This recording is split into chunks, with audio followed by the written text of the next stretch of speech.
Hello everyone.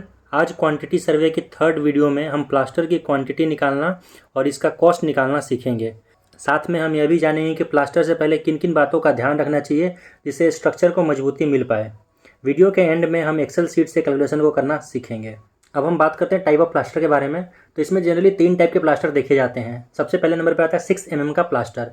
यह plaster generally concrete के surface पे जैसे कॉलम, बीम और सीलिंग में किया जाता है।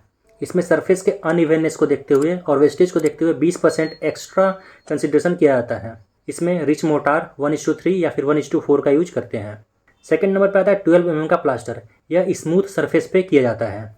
स्मूथ सरफेस के बारे में बात करें तो मेसन जिस साइड से काम करता है उस साइड को स्मूथ सरफेस बोला जाता है। या फिर अगर हम लोग घर के वॉल को कंसीडर करेंगे तो इसमें जो इनर वॉल होता है उसको हम लोग स्मूथ मानते हैं और जो आउटर साइड में वॉल होता है उसको रफ मानते हैं। तो 12 mm के प्लास्टर में भी 20% का वेस्टेज कंसीडर करना पड़ता है जो कि सरफेस अनइवननेस को भी काउंट करता है। इसमें इकोनॉमिकल मोटार 1:5 या फिर 1:6 का यूज करना चाहिए। थर्ड नंबर पे आता है 15 mm का प्लास्टर जो कि रफ सरफेस पे करते हैं।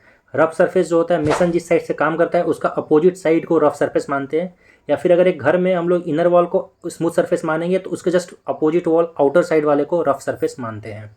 इसमें भी 15 से 20% का वेस्टेज कंसीडर किया जाता है ताकि वो अनइवननेस को और वेस्टेज को बैलेंस कर सके। इसमें भी इकोनॉमिकल मोटार 1:5 या फिर 1:6 का यूज किया जाता है। अब हम बात करने वाले हैं कि प्लास्टर से पहले किन किन बातों का ध्यान रखना चाहिए। तो सबसे पहले नंबर पर आता है ब्रिक वर्क। जो ब्रिक वर्क का काम होना चाहिए वो कंप्लीट होना चाहिए और उसका प्रॉपर 7 से 14 दिनों तक क्यूरिंग होना चाहिए। प्लास्टरिंग करने के 4 से 6 घंटे पहले हमें वॉल को प्रॉपरली पानी से भिगा लेना चाहिए ताकि यह जो मोटार का वाटर है उसको एब्जॉर्व ना करे और हमारे जो मोटार में वाटर कंटेंट है वो बना रहे। प्लास्टर करने से पहले सीमेंट की स्लरी या फिर पनिंग जिसको बोलते हैं इसको वॉल पे लगाना चाहिए जिससे हमारा प्लास्टरिंग में आसानी हो। ये generally 4.4 kg per metre square के हिसाब से कंसीडर किया जाता है। प्लास्टरिंग के टाइम पे जहाँ पे भी ज्वाइंट आ रहा है जैसे कि कंक्रीट और ब्रिकवर्क का ज्वाइंट, कॉलम या फिर ब्रिकवर्क का ज्वाइंट, बीम या फिर ब्रिकवर्क का ज्वाइंट या फिर ऐसे जगह जहाँ पे पाइप फिटिंग किया गया है वहाँ पे जहाँ पे भी गैप है वहाँ पे चिकन मेश जिसे मुर्गा जाली बोलते हैं वो प्रोवाइड करना चाहिए।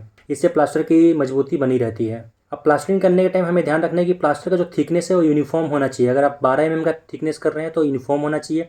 इसके हम लोग बुल मार्क जिसको लोकल लैंग्वेज में ठैया कहा जाता है वो प्रोवाइड करना चाहिए। इससे हम लोग थिकनेस पता चलता है प्लास्टर का और यूनिफॉर्म थिकनेस 12 mm या फिर 15 mm का हम लोग लगातार कर सकते हैं। प्लास्टर की वर्टिकलिटी चेक करने के लिए हम लोग प्लम बॉब का यूज करते हैं। हम इसमें देखते हैं कि प्रॉपर वर्टिकली हो रहा है कि नहीं। प्लास्टरिंग में जहाँ पे भी कंक्रीट का सरफेस आ रहा है वहाँ पे हम लोग को हैकिंग करना चाहिए। हैकिंग मतलब वहाँ पे पतले पतले ग्रूव बनाने चाहिए। 1 मीटर स्क्वायर में 300 ग्रूव कम से कम होने चाहिए। अगर हम आउटर सरफेस से प्लास्टर कर रहे हैं तो अगर पॉसिबल हो तो वहाँ पे ग्रूव बना सकते हैं। प्लास्टर करने के लिए हम लोग पीपीसी सीमेंट का यूज करते हैं, पोर्टलैंड पोज़ोलाना सीमेंट, जो कि 3 महीने ज़्यादा पुराना नहीं होना चाहिए क्योंकि ज़्यादा पुराना सीमेंट होने पर उसका डिटोरेशन स्टार्ट हो जाता है। प्लास्टर में हम लोग को क्लीन मैन्युफैक्चर्ड सैंड यूज करना चाहिए जिसमें सिल्ट कंटेंट 6% से कम होना चाहिए। अब हम बात करने वाले हैं प्लास्टर में यूज होने वाले कोडल प्रोविजंस के बारे में। तो इसमें IS 1200 पार्ट 12 का यूज किया जाता है।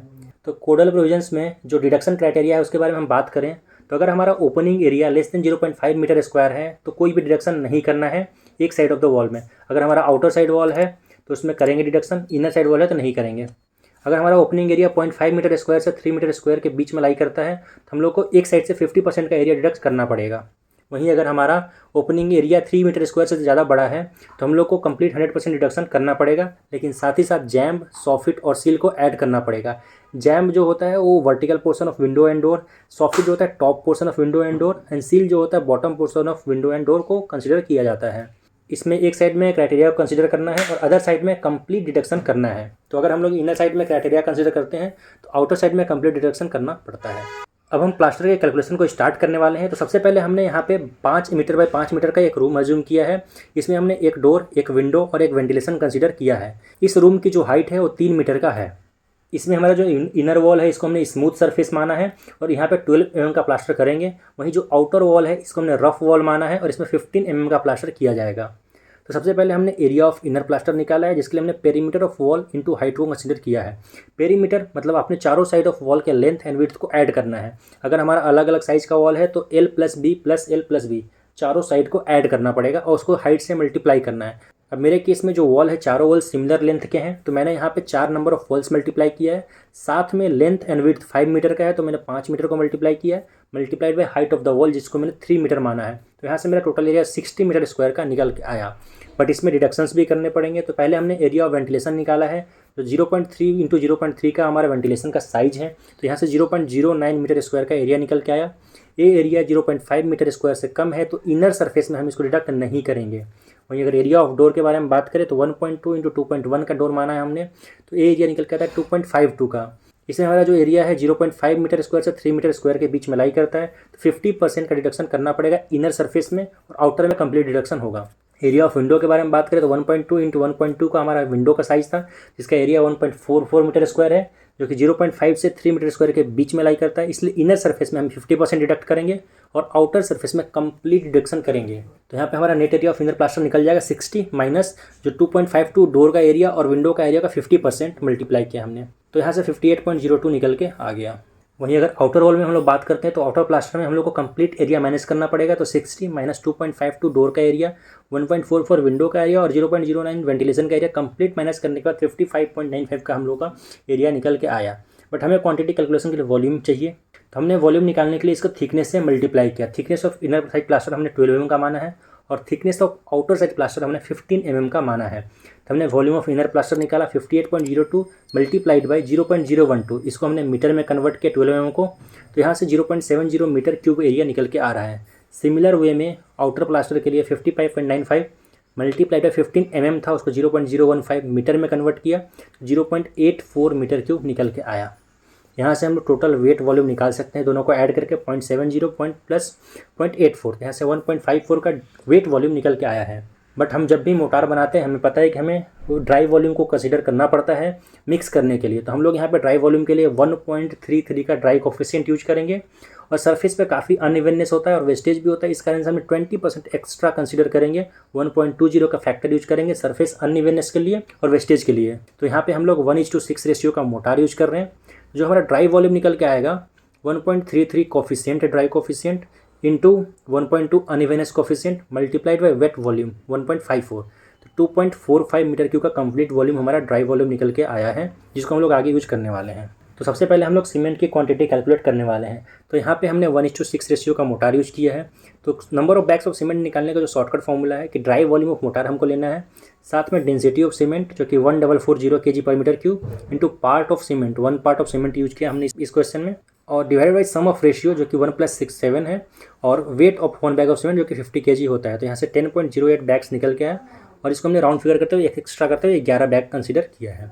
इसका जो कॉस्ट के बारे में बात करें तो 400 रुपये पर बैग के हिसाब से अगर हम माने तो 11 इंटू 400 करने पे 4400 रुपीज़ आ रहा है। ये सिर्फ और सिर्फ सीमेंट जो है मोटार बनाने के लिए यूज होगा। आगे हम लोग जो सीमेंट स्लरी यूज करेंगे उसके लिए हम लोग अलग से कैलकुलेट करेंगे। सेकंड नंबर पे मैंने सैंड यूज किया है। सैंड में 1 मीटर क्यूब ऑफ सैंड में 35.30 क्यूबिक फीट होता है। सैंड को क्यूबिक फीट में या फिर ब्रास में हम लोग मंगाते हैं, तो हमने यहाँ पे क्यूबिक फीट में कैलकुलेशन को किया है। तो वॉल्यूम ऑफ सैंड निकालने का जो फॉर्मूला है वो dry volume of mortar multiplied by part of sand multiplied by change factor 35.30 का divided by sum of ratio. तो यहाँ से हमने जो calculate 2.45 multiplied by 6 part into 35.30 divided by 1+6, तो 74.13 क्यूबिक फीट का हम लोगों को सैंड निकल के आया है। अगर हम लोग सैंड को 50 रुपीज़ के हिसाब से कंसीडर करते हैं तो 74.13 इंटू 50 3707 रुपये का कॉस्ट निकल के आएगा सैंड को मंगाने में।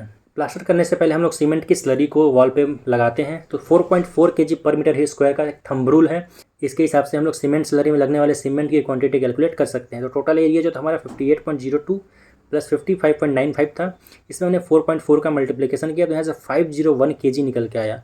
नंबर ऑफ बैग्स के बारे में बात करें तो एक बैग 50 kg का होता है, तो 501 के लिए हमें एटलीस्ट 10 बैग चाहिए होगा।